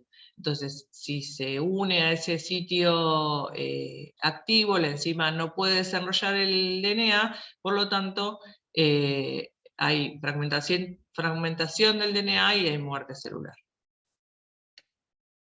Los mecanismos de resistencia a quinolonas, el principal mecanismo de resistencia son las mutaciones en este sitio activo de la gira, ¿sí? Son mutaciones puntuales en una región, que están todas concentradas en una región que se llama QRDR, y estas mutaciones generan que el antibiótico no pueda unirse al sitio activo, por lo tanto no pueda ejercer su acción sobre el desenrollamiento del DNA. Estas mutaciones dan cimes de resistencia. Con una sola mutación ya tengo resistencia a analidíxico y a ciprofloxacina o enrofloxacina. O sea, a diferencia de las enterobacterias, por ejemplo, que necesitan más de una mutación para dar resistencia a ciprofloxacina, es decir, tiene primero da resistencia a analidixi con una primera mutación en el GIRA, con una segunda mutación da recién resistencia a las quinolonas, a las fluorquinolonas. En este caso no, con una sola mutación ya tengo resistencia a todo, analidíxico, cipro o enro. ¿Sí? Entonces ya vamos viendo que en Campylobacter es mucho más fácil que aparezca la resistencia a quinolonas. Y por otro lado, de nuevo, los mecanismos de flujo, ¿sí? Esta hiperexpresión de estos sistemas van a generar que aumenten las cimes si están presentes las mutaciones, o que aumenten las cimes un poquito y lleguen a medio border, ¿sí? Se acerquen a la resistencia, o intermedios. Para tener un panorama de la resistencia a nivel mundial también, obviamente, es variable, todo esto varía según el uso de antibióticos que se hace en cada uno de los lugares. En Estados Unidos, como les dije, un 29%, en Argentina tenemos un 67%, pero bueno, en España y Tailandia un 80%, más de 80%, o sea que es muy variable según el uso que hacen de los antibióticos en los animales. Acá está también, sí. Esto es en la Unión Europea, un 65%, 61% en Yeyuni y 65% en coli. No hay tanta diferencia como en eritro entre las especies, ¿sí? Y bueno, en este trabajo es como que le ponen la cola al gato, o sea, le echan la culpa al uso de enrofloxacina, a la introducción de enrofloxacina en su uso como promotor de crecimiento en pollos, y se ve en cada flechita es la introducción de la enrofloxacina como promotor de crecimiento y como luego de eso aumenta la resistencia a Campylobacter la resistencia a ciprofloxacina en Campylobacter de origen humano, ¿sí? O sea que de nada, a partir de la introducción de la enrofloxacina como promotor de crecimiento en pollos, empieza a aumentar la resistencia a la infección en humanos, ¿sí? O sea que la relación está bastante clara. Y bueno, y estos estudios es como que le dan un poco más de luz a esto y de cómo es tan fácil para Campylobacter adquirir la resistencia a quinolonas, ¿sí? En este estudio usan pollitos que los infectan con Campylobacter con cimes de sensibilidad, ¿sí? Y los separan en dos grupos. Al primer grupo no le dan nada, y al segundo grupo le dan enrofloxacina como promotor de crecimiento, ¿sí? Entonces, en el gráfico acá podemos ver cómo el grupo 1, que es el de abajo, nada, no aparecieron, esta es la aparición de Campylobacter resistentes a ciprofloxacina, no aparece ningún Campylobacter resistente a ciprofloxacina, y a partir ya del segundo día que le empiezan a dar el tratamiento con enrofloxacina, empieza a aparecer, y ya al tercer día, al cuarto día, el 100% de los pollos están colonizados con Campylobacter resistente a ciprofloxacina, ¿sí? Con CIMES mayores a 32, ¿sí? O sea que la aparición de esta resistencia es rapidísima, ¿sí? Y es muy fácil, y aparte no le genera costo a la bacteria, porque no tiene mucho costo adquirir esta resistencia, y en general se prolonga en el tiempo. En este paper está muy bueno y explica cuál es la diferencia de por qué hay tanta resistencia a quinolonas y hay menos resistencia a macrólidos. No emergió tanto la resistencia a macrólidos, ¿sí? Hay varios factores. Por un lado, la tasa de mutación de las quinolonas de Campylobacter frente a la presión de selección con quinolonas es bastante baja, o sea que a 10, una de cada 10 a las 6 bacterias presenta una mutación, ¿sí? Cuando se la enfrenta con el antibiótico, con las fluoroquinolonas, ¿sí?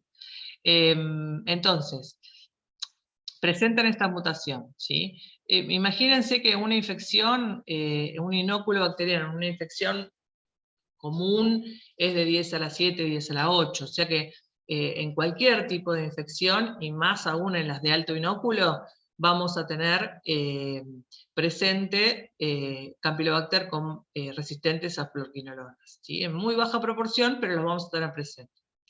Entonces, ni bien pongamos la presión de selección con el antibiótico, vamos a matar a todos los sensibles y van a sobrevivir los resistentes. Que si seguimos teniendo la presión de selección, como es en el caso del tratamiento con la enrofloxacina, entonces vamos a enriquecer en esa población, ¿sí? Y lo que pasa, lo que le decía, que a la bacteria no le cuesta nada tener resistencia a quinolonas, cuando sacamos la presión de selección, sigue apareciendo, sigue persistiendo esa población resistente, ¿sí? Entonces, esto metido en un pollo, metido en un corral con, no sé, 500 pollos más, hace que no hace falta que todos los pollos generen resistencia, sino que aunque unos pocos la generen, si sigue la presión de selección, estas bacterias resistentes van a permanecer en el intestino del pollo, después en la cama del pollo, y después pasa al resto de las aves del corral, entonces tenemos un 80% de pollos infectados con Campylobacter resistentes a quinolonas, ¿sí? Por eso en los estudios aparecen esos números. En cambio en macrólidos es distinto. En macrólidos nosotros, las frecuencias de mutaciones van a ser más bajas, es una de cada 10 a las 10 bacterias puede tener una mutación que da resistencia alta a los macrólidos, ¿sí? Entonces, cuesta más, y parece que la selección de estas mutantes con altas CIMES es paso a paso en los macrólidos, ¿sí? Primero, con el tratamiento con macrólidos quizás se seleccionan bacterias que tienen alguna mutación con CIMES bajas o intermedias, ¿sí?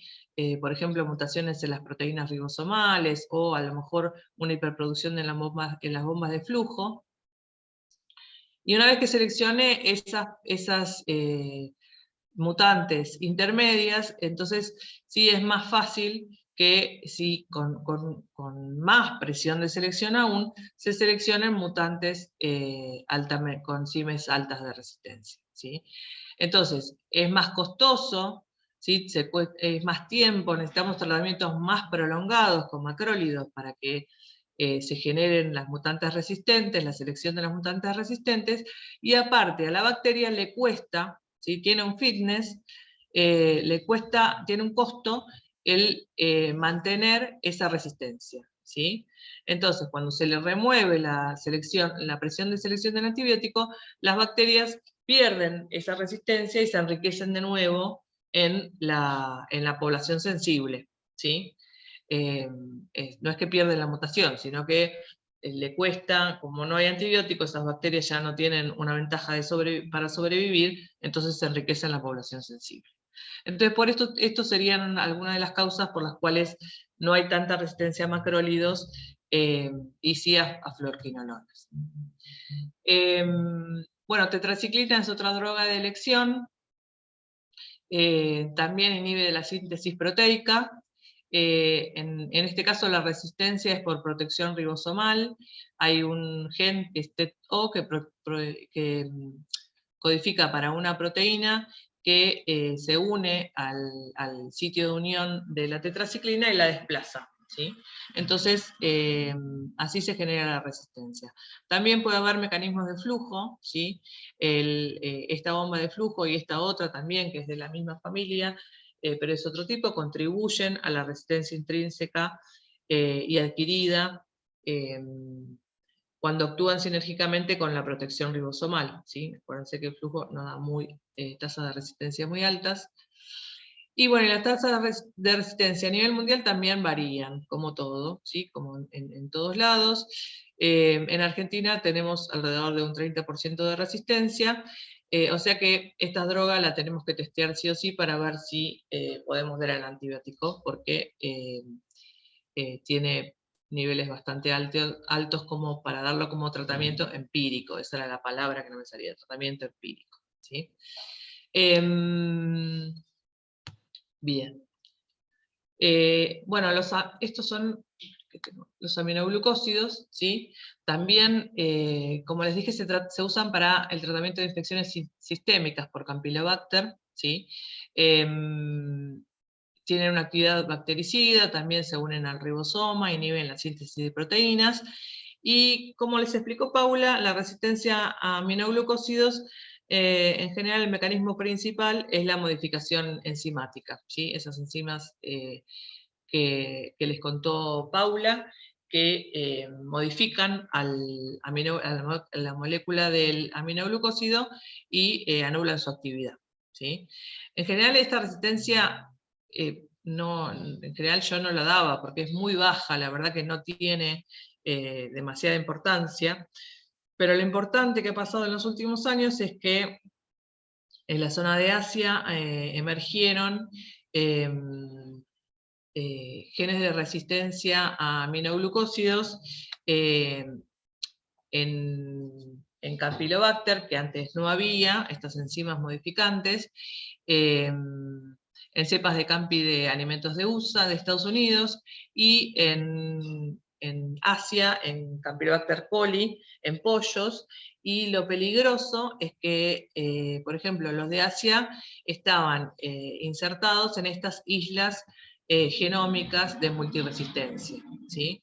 Entonces, una resistencia que prácticamente no existe, pero cuando emergen estos elementos que son transferibles horizontalmente y que encima llevan un montón de genes de resistencia acompañantes, ¿sí? Entonces, bueno, por eso es que está bueno saberlo y empezar a poner el ojo en lo que pasa con los aminoglucósidos en Campylobacter. Sobre todo para el tratamiento de infecciones sistémicas, ¿sí? No sirven los aminoglucósidos para el caso de las diarreas.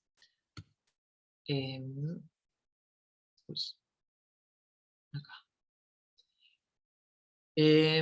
Y bueno, si hablamos de los beta-lactámicos, ya dijimos que no son unas buenas drogas de elección para el tratamiento de Campylobacter. En general, por el tema de la impermeabilidad, de la unión a PVP, no entran fácilmente el Campylobacter. Aparte, el Campylobacter tiene beta-lactamasas, ¿sí? Se han descrito 3 o 4 beta-lactamasas distintas.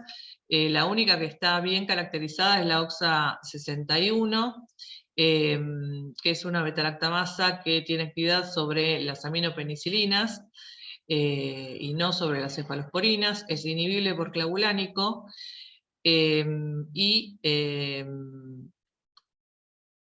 en realidad es un mecanismo de resistencia poco eficiente porque a pesar de estar presentes y de revelarla por nitrocefin, los aislamientos siguen siendo sensibles a ampicilina. O sea que cuando está presente la enzima, solamente hay un 20% de resistencia a ampicilina, siendo que está tan distribuida tanto en Yeyuni como coli, pero la resistencia a ampicilina no lo refleja, ¿sí? Eso quiere decir que o es... está en poca cantidad o es ineficiente, ¿sí? Algo pasa por lo cual esta enzima no es la razón, siempre la razón de la resistencia a ampicilina. Y bueno, después la impermeabilidad y el eflujo, como ya les dije, como causa de resistencia. Y los únicos betalactámicos que se usan para el tratamiento son el imipenem o amoxicilina clavulánico en infecciones sistémicas, ¿sí? Que en general no hay resistencia, salvo, bueno, amoxiclavulánico en algunos lugares de China que sí tienen resistencia. El título. Bueno, los cloranfenicol son drogas que se usaban para el tratamiento, pero que por su toxicidad ya no se utilizan más. Las tasas de resistencia no son tan elevadas, porque bueno, en general no se usan. Y bueno, el mecanismo de resistencia más importante es la inactivación enzimática, una enzima que inactiva solo el cloranfenicol, no al florfenicol. Pero también hay mutaciones en el RNA ribosomal 23S, metilación en el RNA ribosomal 23S por un gen también que codifica para una metilasa, que es el CFRC, que también da resistencia cruzada a otros antibióticos, como las lincosaminas, las oxazolidinonas y las pleuromutilinas. Y bueno, y el eflujo también contribuyendo a la resistencia, pero en cloranfenicol en particular hay una variante de este sistema CMABC que da alta resistencia específicamente a cloranfenicol, a los fenicoles, ¿sí? Es una resistencia, un mecanismo de resistencia emergente, no está demasiado descrito. Perdón. Bueno, para poner esto en números, estos son los datos de Argentina, pero para que vean cómo se refleja lo que les estuve diciendo, ¿sí? Un 61% perdón, de resistencia a cipro,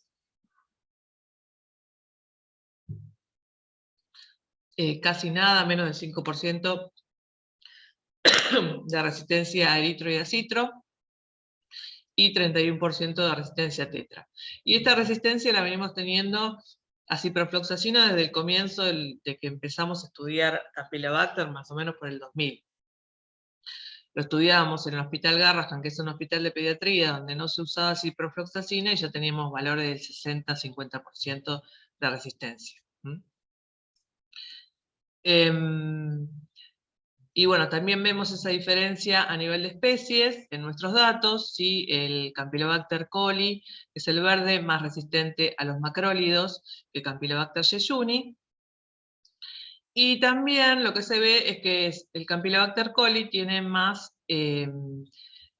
tendencia a tener multiresistencia, o sea, resistencia a cipro, tetra y eritro, que el Campylobacter jejuni. El Campylobacter coli más que jejuni. En cuanto a las pruebas de sensibilidad, si bien van a tener una clase donde vean esto, como un adelanto, podemos hacer métodos de dilución en agar, o sea, SIM, más que nada en los lugares de vigilancia, dilución en caldo, ETES, que sí ya es más para un laboratorio más pequeño, y el método de difusión por discos, ¿sí? Que hace unos años ya se estandarizó. El lugar donde ustedes se van a fijar para ver cuáles son las condiciones y las recomendaciones para hacer el antiviroma Campylobacter es la M45, ¿sí? Es la guía de la CLSI donde están los fastidiosos, ¿sí? Y Campylobacter es recontra fastidioso. Entonces, acá tenemos las condiciones para hacer el antibiograma por difusión con discos, donde vamos a usar Müller-Hinton, más 5% de carne de sangre de carnero desfibrinada, ¿sí? El inóculo es, como siempre, un 0,5 de McFarland. Incubación es a 42 grados por 24 horas, y la condición atmósfera es microfilia, ¿sí? Es lo más complicado de conseguir, pero es totalmente indispensable para que crezca el Campylobacter, ¿sí? Una baja tensión de oxígeno, y lo reemplazamos todo eso con el nitrógeno, ¿sí? 85% de nitrógeno, 5 de oxígeno y 10 de dióxido.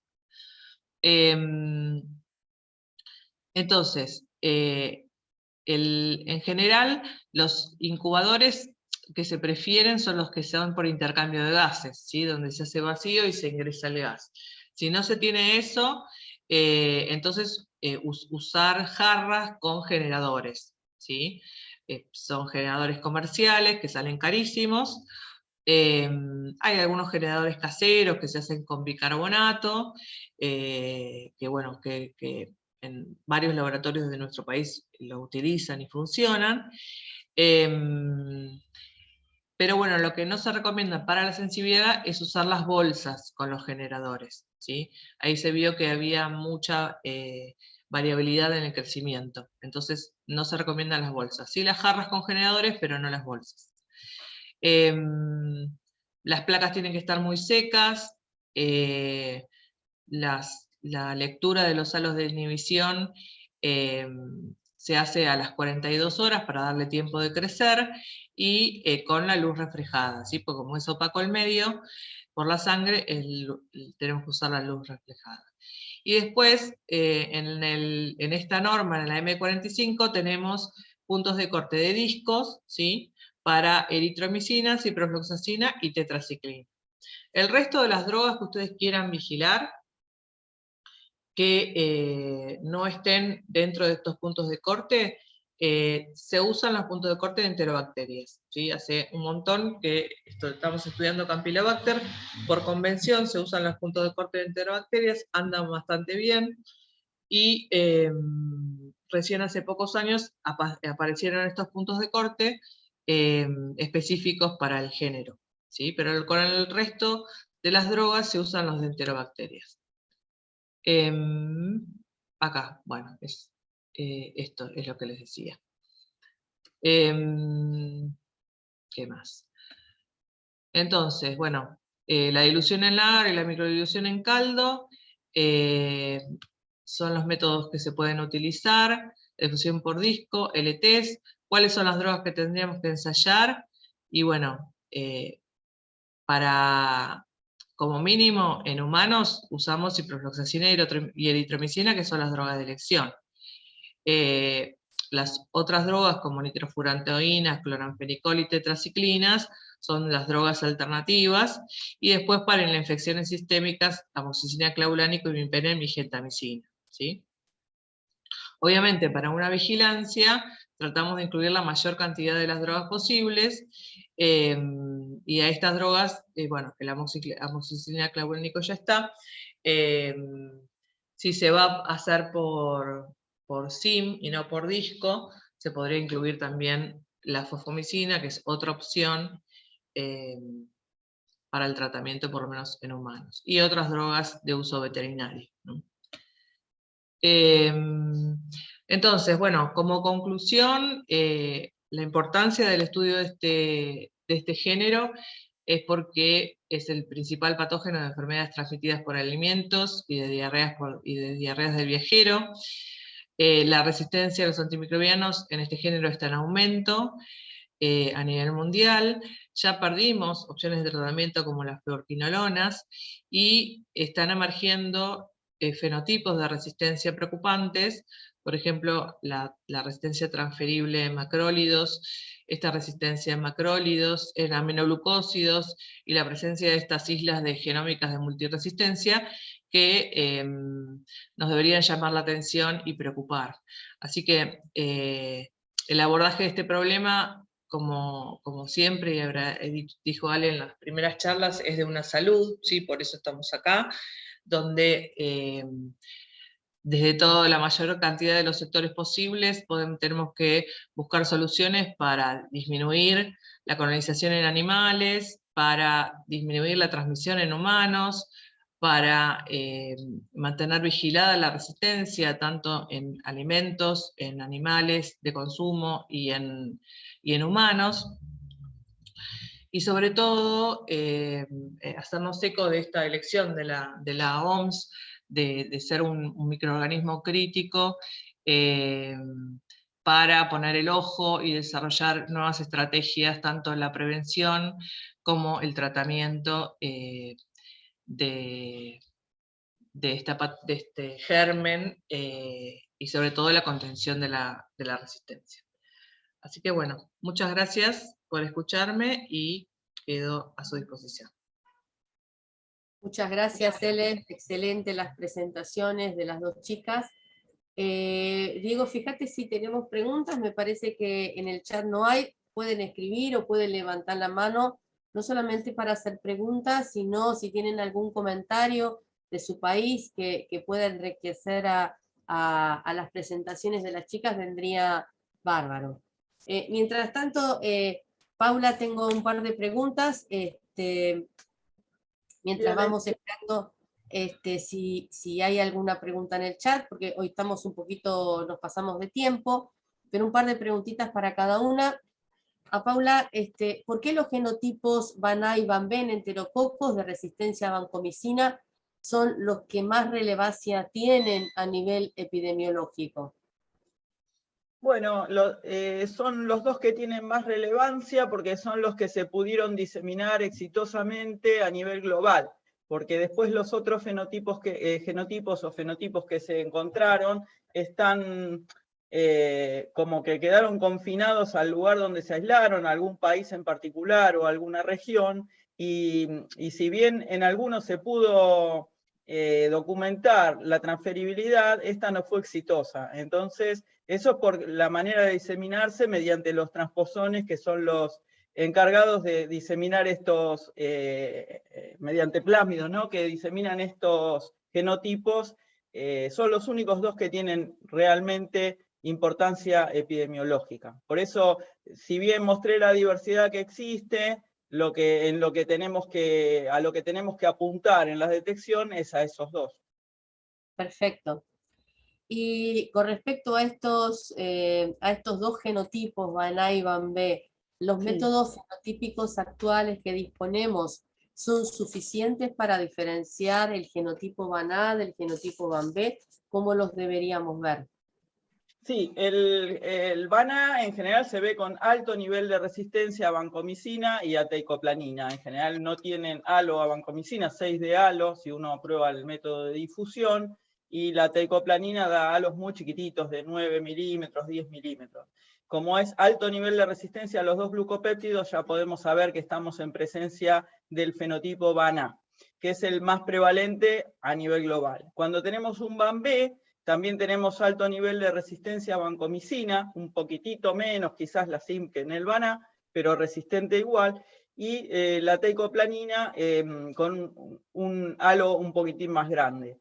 A veces hay algunos casos específicos de VAN-B que expresan constitutivamente el gen y que dan resistencia también a teicoplanina de alto nivel, entonces no se pueden diferenciar por fenotipo del VANA, pero igual a los efectos prácticos de la clínica no tiene ninguna importancia, y por otro lado son pocos a nivel global, por eso decía que los métodos fenotípicos son suficientes para detectarlos en el laboratorio.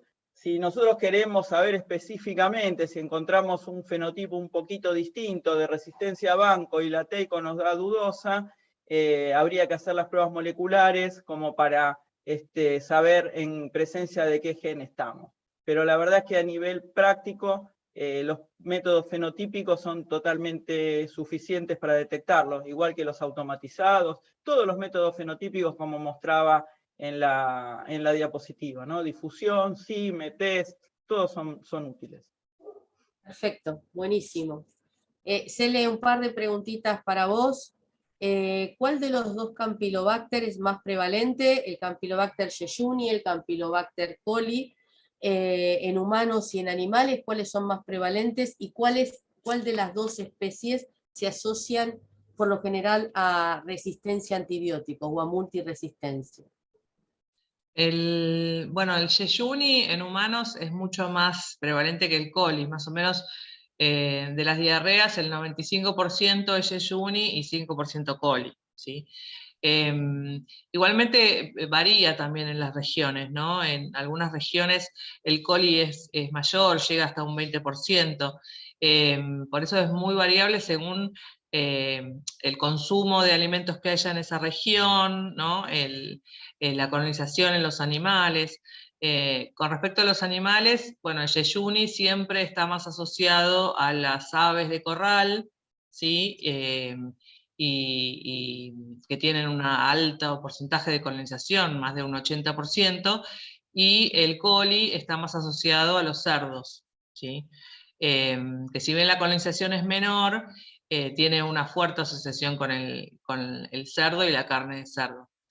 Y en cuanto a la multiresistencia, en realidad el Campylobacter coli tiene más multiresistencia que el yeyuni, eso lo vimos en nuestros datos y también en la bibliografía internacional.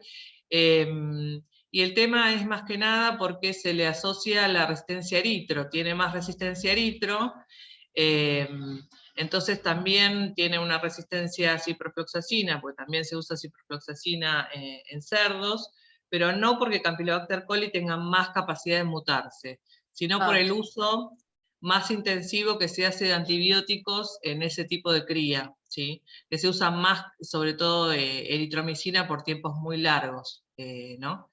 Entonces, por eso tiene asociada multiresistencia a eritro y a cipro, y también la acompaña tetra. Pero Entonces, no porque sea más mutable. Pero la multiresistencia se define en Campylobacter como la resistencia a eritro, a cipro y a tetra. Sí. ¿Correcto? Sí, y está más asociada a Campylobacter coli, sí. Perfecto. Y otra pregunta, si podés volver a repetir por qué si yo tengo como drogas de elección los macrólidos, siempre voy a preferir a citro antes que eritro. Sí, porque eritro solamente es activa frente a Campylobacter. En el tratamiento de humanos, sí. Claro, en el tratamiento de humanos eritro solamente es activa frente a Campylobacter, no es activa frente a otros enteropatógenos como Salmonella o Shigella. Entonces ahí, si yo no tengo el agente causal, quiero tratar como un tratamiento empírico la diarrea, entonces tengo que elegir un agente que cubra la mayor cantidad de gérmenes posibles. Entonces ahí elijo acitromicina, que va a cubrir Salmonella, Shigella y Campylobacter, ¿sí? Perfecto. Perfecto. Bueno, chicas, no sé si Diego hay alguna pregunta en el chat, me parece que no. No hay preguntas en el chat. Si no tienen preguntas, solamente aclararles que van a tener todas las presentaciones y las grabaciones en el link que les puso María en el chat. Y también recuerden que tienen a disposición toda la bibliografía o gran parte de la bibliografía que nosotros utilizamos, y que no se la pierdan porque hay manuales, hay mucho para leer, no tienen la obligación de leerlo ahora, pero es importante, este drive va a estar abierto hasta septiembre seguro, a ver, déjenme ver, sí, seguro hasta fines de septiembre va a estar abierto, pero en algún momento lo vamos a cerrar, así que tienen tiempo de bajar la información que está, que esa información la vamos actualizando a medida que se van dando las charlas, vamos poniendo los papers de las charlas, y bueno, insisto, no es para que lo lean todo de golpe, pero es muy un lindo material bibliográfico para cuando ustedes tengan que hacer alguna presentación o si tienen que referenciar algún paper o algo, está bueno tener la información de base como para contar y no tener que estar buscando, porque seguro que a ustedes les pasa igual que a nosotros, que nos cuesta muchísimo conseguir la bibliografía, siempre tenemos que ir con páginas alternativas, para conseguir los papers que nos interesan, así que bueno, entendemos el esfuerzo que es para nuestros grupos en Latinoamérica que no tenemos disponibilidad de fondos para pagar las revistas, conseguir la bibliografía para nosotros es algo súper precioso, y bueno, tenemos distintas herramientas para buscar, algunas no santas, ¿sí? Pero bueno, una vez que tenemos los papers en nuestras manos, está muy bueno que lo podamos compartir, entonces bueno, es menos de lo que tenemos que buscar, y bueno, ya tenemos un pequeño background para ponernos a estudiar en casa cuando tengamos tiempo y tengamos ganas. Bueno, chicos, María, si estás ahí, si querés saludar, Sí, Ale. para Sí, las sí. últimas palabras. En realidad quería aprovechar hacerles un comentario puntual sobre, teniendo en cuenta las charlas que tuvimos el día de hoy, sobre todo por lo que estuvimos viendo por el tema de uso de antimicrobianos como promotores de crecimiento de animales. Simplemente recordarles que desde la Organización Mundial de Sanidad Animal no está avalado el uso de antimicrobianos como promotores de crecimiento sin un análisis de riesgo. Estamos apoyando a los países de la región que a poquito van avanzando, sobre todo en la concientización del sector tanto público como el privado, y de la elaboración de normativas, como hemos visto a lo largo de charlas anteriores. Y quería aprovechar para compartir rápidamente con ustedes datos del último informe que comentamos que se había publicado sobre el uso de antimicrobianos en animales, y acá podemos ver el uso de promotores en nuestra región principalmente, y creo que de los que mencionó Celeste, acá pueden ver sobre todo tirosina, está tercero empezando de abajo, hay 8 países que declararon utilizarlo, que es uno de los antibióticos que está altamente priorizado por la Organización Mundial de la Salud, y creo que de los otros que mencionaste, me parece que estaba... Enro no está en nuestra región, sí a nivel mundial hay 2 países que la registran, y creo que nombraste Piracinamida. Pirocina, que es el primero, que hay uno en nuestra región Sí. que está mencionando, y tirosina creo que también mencionaste, que Sí. no, tirosina ya está, y lincomicina. Eritromicina, ¿no fue? Lincomicina está ahí, de 5 países de la región, pero también lo utilizan. Simplemente para mostrarles datos actualizados de este informe, se publicó hace unos meses, y bueno, es una situación preocupante en nuestra región, porque somos una de las regiones que reporta mayor utilización, o sea, de mayor cantidad de países que siguen utilizando promotores de crecimiento, así que es uno de nuestros desafíos, digamos, avanzar hacia ese sentido. Pero, o sea, me parece importante reforzar eso, de la organización no está avalado el uso de antimicrobianos. Así que era eso simplemente para aportar a lo que hizo en el día de hoy. Agradecerles enormemente tanto a Paula como a Celeste por sus excelentes presentaciones. Y bueno, como siempre, a Diego y a Alejandra, que están ahí clase tras clase apoyándonos y coordinando todo el proceso. Así que bueno, muchísimas gracias a todos por haberse conectado, y los esperamos la semana próxima. Hasta la semana que viene. Chao, hasta la semana que viene. Chao, gracias a todos. Chao, gracias. Muchas gracias, que Chao. esté muy bien.